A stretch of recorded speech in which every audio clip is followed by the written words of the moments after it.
Paraíba Tem, o programa que fala bem do nosso estado. Está no ar o programa Paraíba Tem, uma iniciativa da FIEP que tem o apoio do SESI e do SENAI. No programa de hoje nós vamos conversar aqui sobre uma audiência que industriais do Nordeste tiveram com o presidente da República, Michel Temer.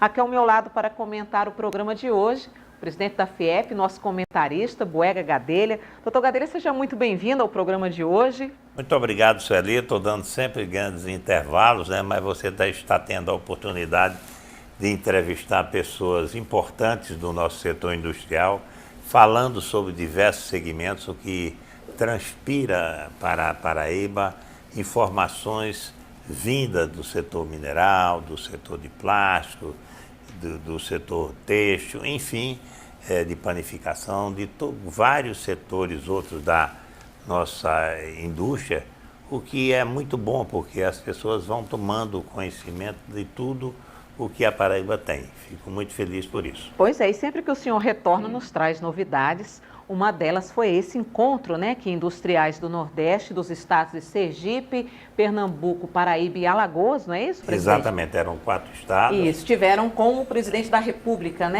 Perfeito. Antes da gente focar nas medidas, eu queria que o senhor contasse para a gente como é que se deu a iniciativa deste encontro, quem participou deste encontro. Nos conte um pouco como é que começou essa iniciativa.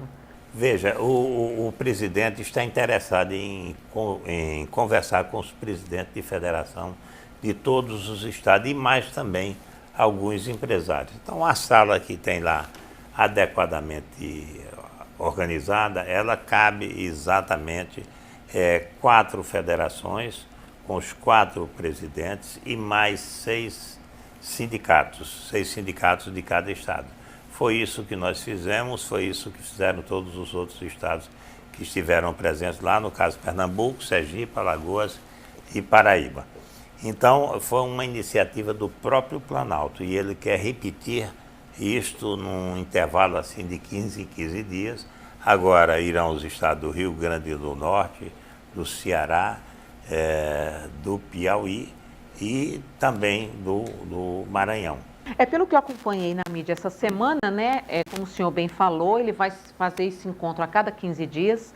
A cada encontro desse, ele se reunirá com 4 estados, ou seja, com as lideranças empresariais desses estados. E nós somos as cobaias. Pois como foi que aconteceu a escolha desses primeiros estados, onde a Paraíba também esteve lá agora, nesse primeiro encontro? Recentemente, o presidente do Conselho Nacional do SESI, nomeado pelo presidente Temer, esteve aqui na Paraíba, esteve aqui na Federação das Indústrias durante o período junino. Ele veio ver o museu digital que nós estamos montando, ficou encantado com aquilo tudo. E como ele tinha passado por Pernambuco, eu acho que isso foi a primeira impressão dos últimos momentos que ele esteve aqui no Nordeste.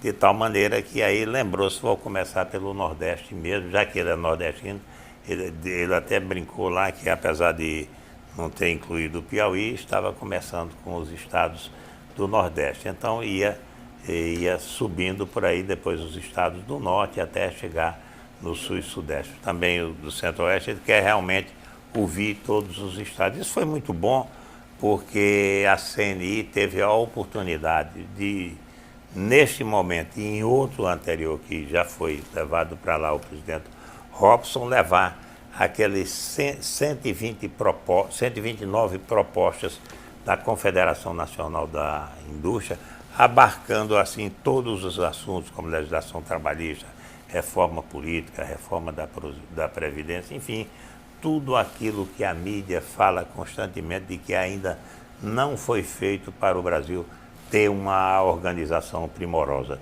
de tal maneira que essa foi uma segunda oportunidade e assim o presidente, nesta oportunidade, o presidente, inclusive o presidente Robson, isso eu vou falar muito pouco, mas quero fazer uma reivindicação, que seja implantado um novo refis, um novo refinanciamento fiscal para que ajudar as empresas que estão em dificuldades, que atravessaram estão atravessando essa conjuntura complicada e é importante que elas tenham uma folga, tenham um refrigério assim, para se reorganizarem e a gente ter um processo de crescimento mais acelerado. Quais foram as palavras do presidente Michel Temer em relação à economia e qual a visão que ele tem a respeito da indústria brasileira no atual momento que o Brasil passa? Olha, ele disse que organizou uma equipe econômica muito respeitável em todo o país e por conta disso a confiança já foi aumentada, a bolsa vai subindo, o dólar caindo um pouco, que a inflação também está diminuindo e que a expectativa para o próximo ano, ele tem uma expectativa muito boa, já também uma recuperação nesse final de semestre, ele está muito confiante, inclusive estribado nas pesquisas que o Datafolha tem feito, ele disse que está muito confiante na recuperação da economia e que quer contar com o apoio de todas as federações, quer contar com o apoio da iniciativa privada, das concessões que ele fará em leilões, em editais, de tal forma que nós sentimos ele assim bastante confiante na recuperação da economia, que segundo ele e também os empresários que estavam lá, já começam a dar sinais bem positivos de recuperação. Ok. Nós vamos ao nosso primeiro intervalo, mas não saia daí. O programa Paraíba Tem volta daqui a pouquinho, hoje conversando aqui sobre um encontro que industriais do Nordeste tiveram com o presidente da República, Michel Temer. A gente volta já. Concentre seu tempo em desenvolver estratégias para sua empresa, enquanto o NAC facilita o acesso ao crédito. A FIEP, em parceria com a CNI, está desenvolvendo o NAC Paraíba, Núcleo de Acesso ao Crédito, que tem o objetivo de apoiar as empresas na obtenção de melhores condições de financiamentos e pagamentos, através de importantes parcerias com instituições financeiras. Os núcleos funcionam em João Pessoa e Campina Grande, com atendimento em todo o estado. Informações...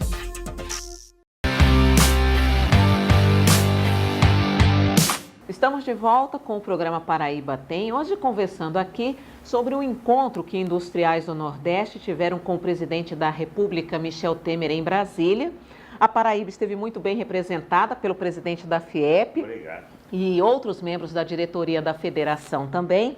E neste bloco, presidente, vamos falar de algumas medidas, apresentadas pelo senhor.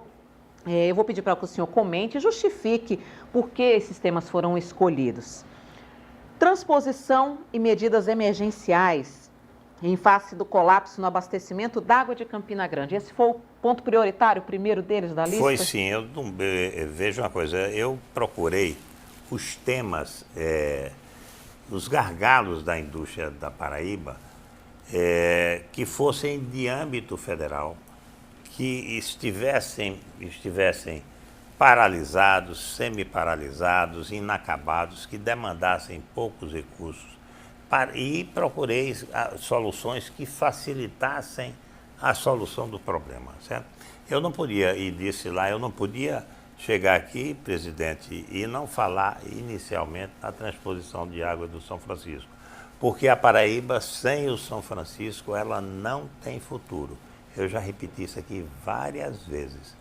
Então, às vezes as pessoas dizem, você é muito otimista.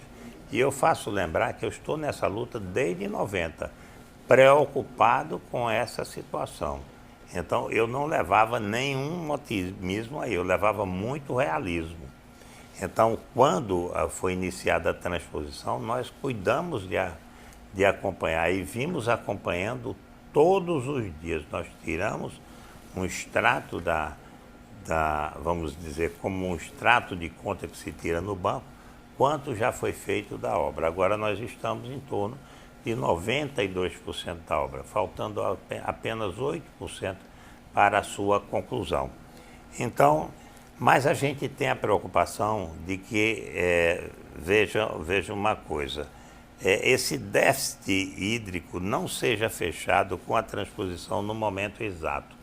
Nós deveremos precisar de água mesmo com esse racionamento severo que nós estamos atravessando, antes eram 4 dias, agora 5 dias sem água. Quando eu digo por aí afora, e atinge 1 milhão de pessoas. Então todos ficam realmente assustados pela gravidade do problema. E eu falei essas coisas para lá. Então eu busquei, eu digo, olha, nós temos um problema na transposição, não nas obras de engenharia, mas sobretudo nas elevatórias, na montagem das elevatórias. Também não que as pessoas aqui não saibam montar, sabem montar, tanto que já montaram. Em primeiro lugar, o Exército fez a tomada d'água, o próprio Exército brasileiro fez a tomada d'água em Cabrobó e a tomada d'água em Itaparica para o eixo leste. Lá em Cabrobó para o eixo norte, aquele que vai abastecer o Ceará, o sertão da Paraíba e a Chapada do Apodi, bem como o próprio Armando Ribeiro Gonçalves, né? Então, nós propusemos que ele fizesse uma força-tarefa através do Ministério da Integração Nacional, consultando a Sulzer, que é a fabricante das bombas das elevatórias, para que ele montasse essa força-tarefa com engenheiros alemães, mecânicos brasileiros, para ver se dava tempo de chegar para a gente não consumir a última gota do volume morto do açude Epitácio Pessoa ou Boqueirão. Você sabe que eu venho com essa preocupação há muito tempo, desde 90 que eu luto por isso e acompanho esse sistema que as pessoas dizem, ele é muito otimista. Eu sou muito realista, eu sei que nós sabia que nós íamos atravessar esse problema, esse momento de dificuldade. Isso em 98 nós fizemos aquele 50 mil pelas águas no Parque do Povo, já pensando nessa situação. Pois bem, então eu disse que o Exército brasileiro, através do Grupamento de Engenharia de João Pessoa, tinha toda a capacidade de fazer isso com tubulação de engate rápido, uma adutora de engate rápido, nos 2 casos, para as pequenas ligações, e isso seria solucionado em pouco tempo, que o Exército, eu tenho convicção de que é capaz de fazer de maneira muito rápida, porque ela fez a montagem das bombas de 100 toneladas lá em Itaparica e Cabrobó, repito, e fez o primeiro trecho de lançamento de água no estado de Pernambuco, em direção ao Ceará e em direção à Paraíba. De tal forma que acho que esse é um plano B muito bom para nós utilizarmos e poderá ser a solução. Vamos agora então para o segundo ponto da pauta que foi apresentada, que trata da reativação da antiga ferrovia transnordestina através de nova concessão. Exato. Quando nós tínhamos uma transnordestina que fazia Fortaleza, era a Rede Viação Cearense, fazia Fortaleza-Souza, Itabaiana que vinha por toda a espinha dorsal da Paraíba, Pombal, Patos, Condado, Malta, Patos, Campina Grande, e Itabaiana bifurcava-se para Recife e para Cabedelo. Então atinge os portos de Recife, o porto de Suape e também o porto de Cabedelo. Então eu sugeri uma ligação de uns 25 quilômetros para essa antiga Transnordestina, que essa se chamava Transnordestina, que foi doada aos atuais proprietários da Transnordestina, que vem de Pecém para Suape, sem passar pela Paraíba. Vai para Juazeiro, Salgueiro, Salgueiro vai lá para o Porto de Suape. Deram um bypass na Paraíba e eles nem terminaram lá e abandonaram a de cá, até que alguns trilhos já foram retirados, de tal forma que quando houve o São João em Campina Grande, foram buscar uma locomotiva de João Pessoa, ela teve que vir numa carreta, não pôde vir pela rede ferroviária. Isso aí já entra, inclusive, num outro ponto da pauta, né? Você que vocês fica à vontade. apresentaram. Vamos aproveitar que o senhor está comentando sobre a rede, né? Porque o próximo ponto que eu tenho aqui é justamente a ligação direta com a rede integrada de desenvolvimento Paraíba-Pernambuco. Porque esse foi um pleito que eu fiz também. Porque nós estamos tendo um congestionamento de veículos ali muito grande, né? Um congestionamento de veículos, daqueles que vão prover as cimenteiras da Paraíba, as 5 cimenteiras da Paraíba, sobretudo com petcock, que é para o abastecimento, mas vão com outras coisas, com argilas também, mas só com petcock serão 100 caminhões dia para abastecer com o consumo das caldeiras das cimenteiras. E a Jeep, a Ambev, a Skin Cariol, a Brenan Vidros, a Itaipava, são grandes empresas, as sistemistas da Fiat, então um conjunto de empresas que tem que ser tratado pelo seu conjunto, não pertencente a Pernambuco ou a Paraíba, pertence a essa rede integrada de desenvolvimento. Aí nós faríamos uma ligação de uns 25 quilômetros para esta rede e atingiríamos os portos de Recife, de Suape e o porto de Cabedelo. E interessante, eu conversei com uma pessoa da Brenan Vidros, interessadíssimo em que o porto de Cabedelo volte a funcionar e que eles possam escoar produção por lá. Também estive com o pessoal da Porcelanatos Elizabeth, que disse que seria o ouro para eles. Hoje eu estive com o pessoal da Elizabeth e ele disse que seria o ouro para eles ter essa ferrovia, esse trecho ligando, porque tanto eles recebiam os insumos e matérias-primas, como eles faziam o escoamento da produção.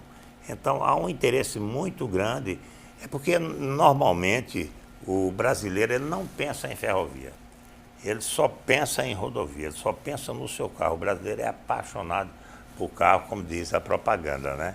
Mas ele devia se apaixonar muito por ferrovia, porque ferrovia é bem melhor do que rodovia, tanto na qualidade do transporte, como na segurança e ainda mais no preço do frete, no preço da passagem para pessoas, de tal maneira que nós temos que lutar por essa ferrovia.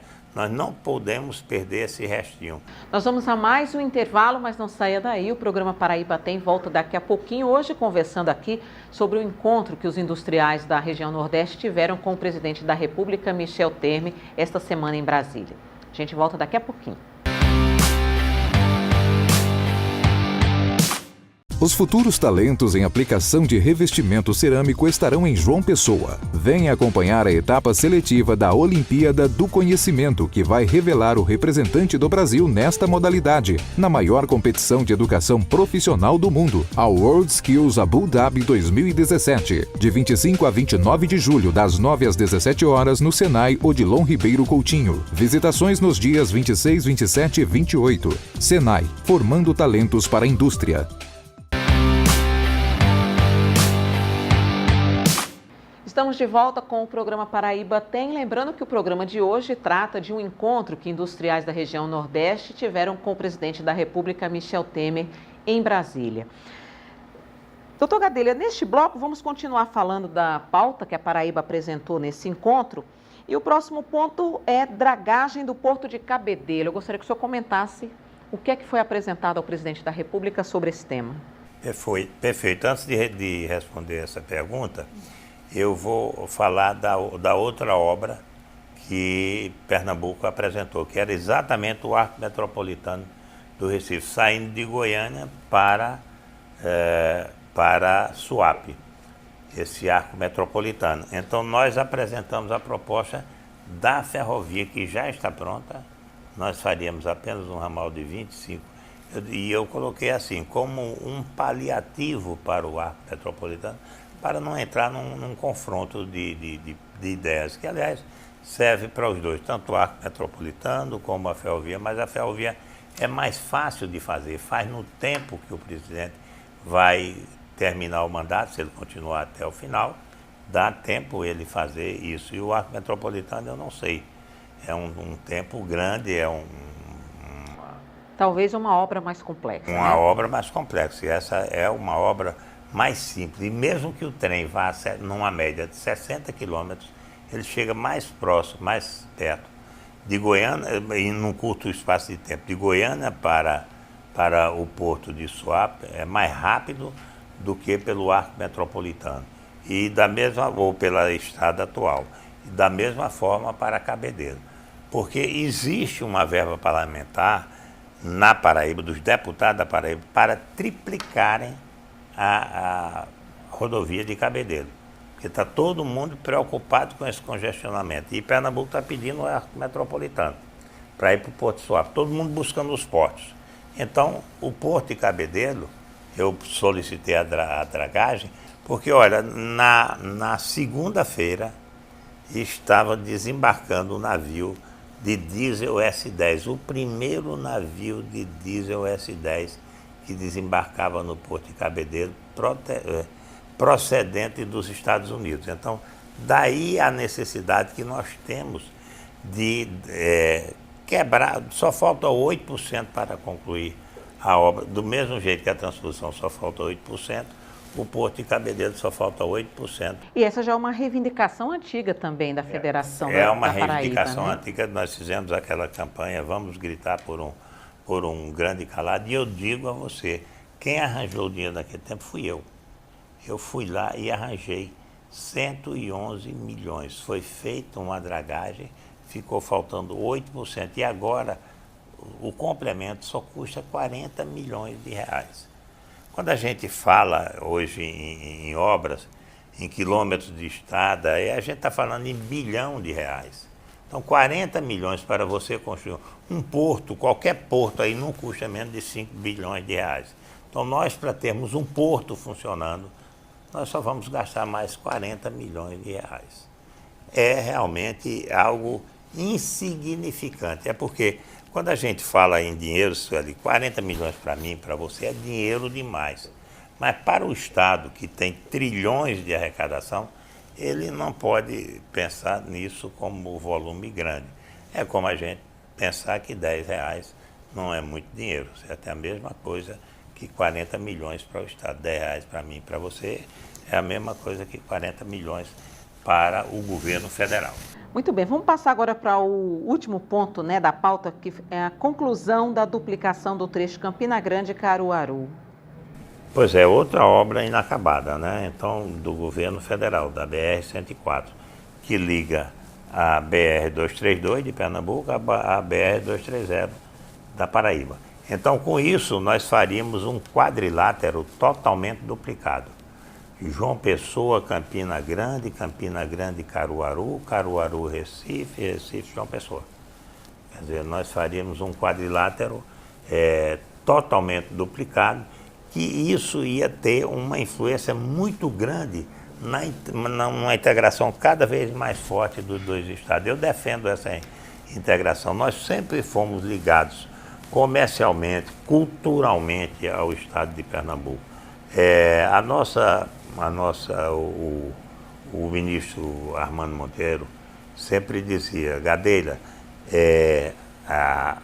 a separação entre Pernambuco e Paraíba é apenas virtual, certo? É apenas virtual. Nós temos os mesmos sentimentos, os mesmos sonhos, as mesmas ambições, e temos que trabalhar juntos pelo desenvolvimento desses dois estados. Doutor Gadelha, são projetos tão importantes, né, que a gente acaba perdendo muito tempo por eles estarem inacabados, né? Exatamente. Porque são tão importantes e não são concluídos no tempo, em tempo hábil. Você veja o seguinte, as estradas da Paraíba são excelentes. É tanto que nós estamos ainda, apesar da falta do porto, apesar da falta da ferrovia, apesar do aeroporto não ser aquele aeroporto, embora a pista seja muito boa, mas nós temos uma das melhores infraestruturas desse país. O próprio ministro Armando Monteiro, repito, ligou uma outra vez e disse, olha, parabéns, vi aqui, a Paraíba está em 5º lugar no ranking de infraestrutura. Por quê? Pela proteção das nossas rodovias. Nós não temos mais nenhuma cidade da Paraíba que não esteja interligada por rodovia, por asfalto. Muito bem, presidente. Nós vamos então chegando ao finalzinho do programa Paraíba Tem de hoje. Eu vou deixar aberto para suas considerações finais. Eu quero agradecer a todos que tomaram interesse por essa nossa pauta. eu tinha que levar uma pauta mínima, certo, para o governo, porque não adianta você levar uma série de coisinhas pequenas, minúsculas, difíceis de acompanhar.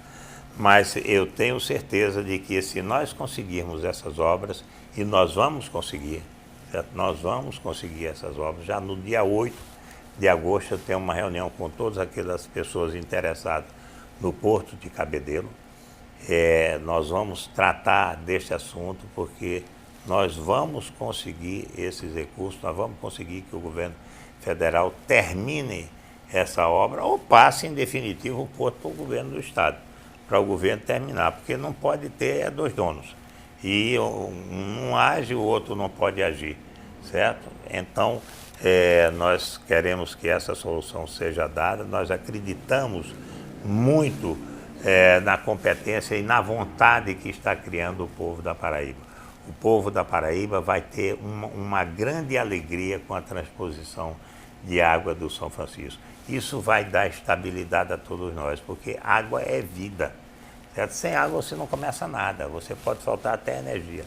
E a grande boa notícia é que, dado o volume de energia eólica, que nós já chegamos a atingir 52%, estava em 46% a última vez que eu falei aqui nesse programa, já atingimos 52% de todo o consumo de energia do Nordeste. Nós vamos chegar já a 100% e vamos liberar o São Francisco para soltar pouca água para a energia e acumular muita água na barragem de Sobradinho para aumentar a nossa irrigação, a distribuição de águas. Inclusive, eu recebi um convite do governador do Colorado, vou lá no dia 12 de setembro para ver o programa de irrigação lá do Colorado.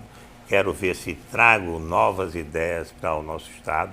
A gente tem que já começar a pensar nisso, que nós, às vezes, vamos muito lentamente, né? Nós já criamos a Escola de Alimentos em Souza para dar suporte aos novos produtos que vão surgir com a fruticultura irrigada e tenho essa certeza de que os paraibanos vão confiar cada vez mais no seu desenvolvimento com essa transposição.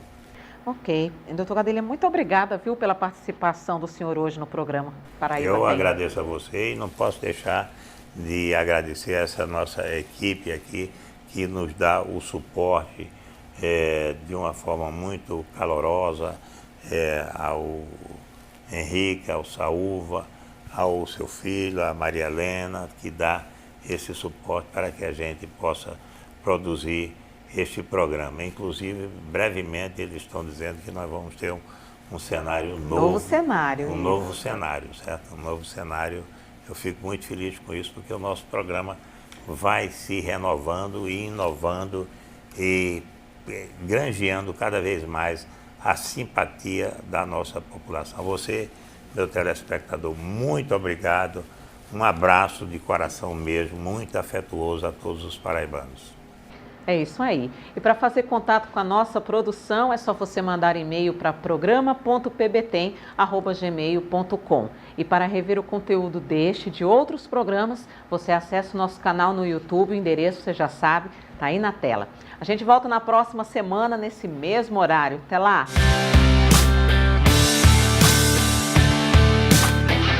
Paraíba Tem, o programa que fala bem do nosso estado.